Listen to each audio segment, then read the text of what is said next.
پنڈی میں پہلے بھی کام نواز شریف صاحب نے کیا یا شہباز شریف صاحب نے کیا یا مسلم لیگ نون نے کیا, اور ان کے دور کے بعد کبھی پنڈی میں شاید, اب یہ میٹرو آپ کو پتا ہے, پنڈی میٹرو جو ہے یہ شہباز شریف صاحب اور نواز شریف صاحب نے بنائی تھی. مری میں جتنے کام ہوئے نواز شریف صاحب اور شہباز شریف صاحب نے کیے, اور جو ہسپتال بنے ہیں, جو ایئرپورٹس بنے, وہ سب نواز شریف اور شہباز شریف صاحب نے کیے.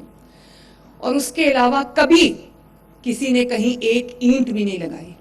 اور صرف پنڈی نہیں, پورے پاکستان میں اور پنجاب میں خصوصاً کہتے ہیں کہ مخالفین بھی کہتے ہیں کہ کام کرتی ہے تو مسلم لیگ نون کرتی ہے, کام کرنا آتا ہے تو مسلم لیگ نون کو کرنا آتا ہے. کئی لوگ ہوتے سیاست میں, انہوں نے کئی سال ضائع کیے, آج ان کا نام لو تو لوگوں کے دلوں میں کیا آتا ہے؟ لوگوں کے ذہنوں میں آتا ہے بدتمیزی, بد تہذیبی, ڈنڈا مار کٹائی, فساد, فتنہ, جھگڑا, گالی گلوچ. نواز شریف کا جب نام لو, شہباز شریف کا جب نام لو تو کیا نام آتا ہے ذہن میں؟ موٹر ویز, سڑکوں کے جال, ٹرانسپورٹ کے جال, میٹرو بس, اورنج لائن, ایٹمی دھماکے, ایئرپورٹس اور ہاسپٹلز, سکولز, کالجز. تو میں اللہ تعالیٰ کا یہ بڑا شکر ہے کہ مسلم لیگ نون جب بھی اقتدار میں آتی ملک ترقی کرنا شروع کرتا ہے. یہ وہی ملک ہے نا جس کے ابھی چند ماہ پہلے بات ہو رہی تھی کہ یہ ملک جو ہے وہ ڈیفالٹ کر جائے گا, اور آج ہر روز اللہ تعالیٰ کے فضل سے وہ جو ملک ڈیفالٹ کے انتظار میں لوگ بیٹھے تھے, کچھ پاکستانی لوگ بھی ہمارے مخالفین ڈیفالٹ کرنے کے انتظار میں بیٹھے تھے, ان کو بہت مایوسی ہوئی جب نہ صرف یہ کہ پاکستان ڈیفالٹ سے اللہ تعالیٰ نے بچا لیا پاکستان کو, بلکہ آج پاکستان بالکل ٹیک آف پوزیشن پہ آ چکا ہے ماشاءاللہ.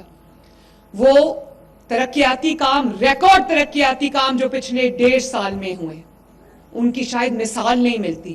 پنڈی میں جتنے کام اس دور میں پچھلے 1.5 سال میں ہوئے شاید تاریخ میں کبھی نہیں ہوئے ماشاءاللہ.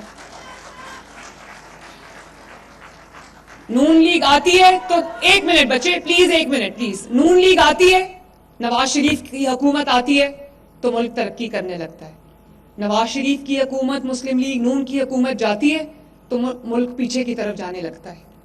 یا اگر کہا جائے کہ نواز شریف کو جب ہٹایا جاتا ہے تو مسلم لیگ نون کو جب ہٹایا جاتا ہے تو ملک تنزلی کی طرف جانے لگتا ہے. لیکن ایک ریالٹی ہے, کوئی مانے یا نہ مانے, ایک ریالٹی ہے کہ کام کرنا آتا ہے تو مسلم لیگ نون کو آتا ہے ماشاءاللہ.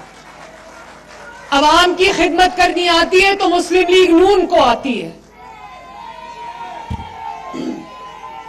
اور آپ دیکھو پچھلے 1.5 سال میں ماشاءاللہ جو کام ہوئے, ابھی جہاز میں میرے پاس سیکرٹری CNW بیٹھے تھے, پچھلے 1 سال میں 20,000 کلومیٹر سڑک بنی ہے پنجاب کے اندر ماشاءاللہ.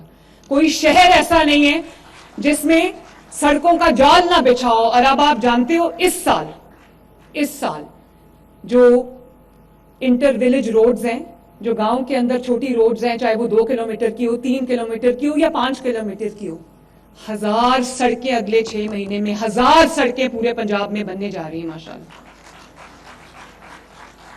اور پھر آج میں نے کمیونیکیشن اینڈ ورکس ڈپارٹمنٹ کو کہا ہے کہ اس کے بعد پورے پنجاب میں جہاں بھی کوئی سڑک رہ گئی ہے تو مجھے بتاؤ تاکہ وہ اگلے سال وہ سڑک میں پوری کروں انشاءاللہ تعالی. پنجاب کے کسی شہر میں, کسی علاقے میں کوئی سڑک ایسی نہیں ہونی چاہیے جو ٹوٹی پھوٹی اور نہ بنی ہو, تاکہ لوگوں کو سفر میں مشکلات کا سامنا نہ کرنا پڑے. اور جو بڑی بڑی سڑکیں پچھلے سال بنی ہیں, آپ ذرا جا کے دیکھیں, واگا سے لے کر لاہور تک جو کوریڈور بنا ہے ماشاءاللہ. پہلے جب وہ اتنا ٹوٹا پھوٹا علاقہ ہوتا تھا کہ جب انڈیا سے جو وزٹرز ہیں یا جو یاتری ہیں وہ جب انڈیا سے واگا کے تھرو آتے تھے تو شرمندگی ہوتی تھی مجھے کہ وہاں پر کوئی ڈیولپمنٹ نہیں ہے, کوئی سڑک نہیں ہے پراپر. اب آپ دیکھیں وہ 14 کلومیٹرز کا پورا کوریڈور ہے جس کو ہم نے گرین ہیریٹیج کوریڈور کا نام دیا ہے, وہ مہینوں میں کمپلیٹ ہوا ہے ماشاءاللہ. آپ وہ جا کے دیکھیں یا وہ آپ سرچ کریں, آپ کو جو انٹرنیٹ پہ ملے گا وہ کہ جو جس طرح کی سڑک اور جس طرح کا وہ کوریڈور بنا ہے, جو ہمارے ملک میں قدم رکھے گا وہ اش کر اٹھے گا انشاءاللہ تعالی. اس کے علاوہ مرید کے نارووال اتنی بڑی سڑک جو ہے بنی ہے, فیصل آباد چنیوٹ روڈ ہے بنی ہے,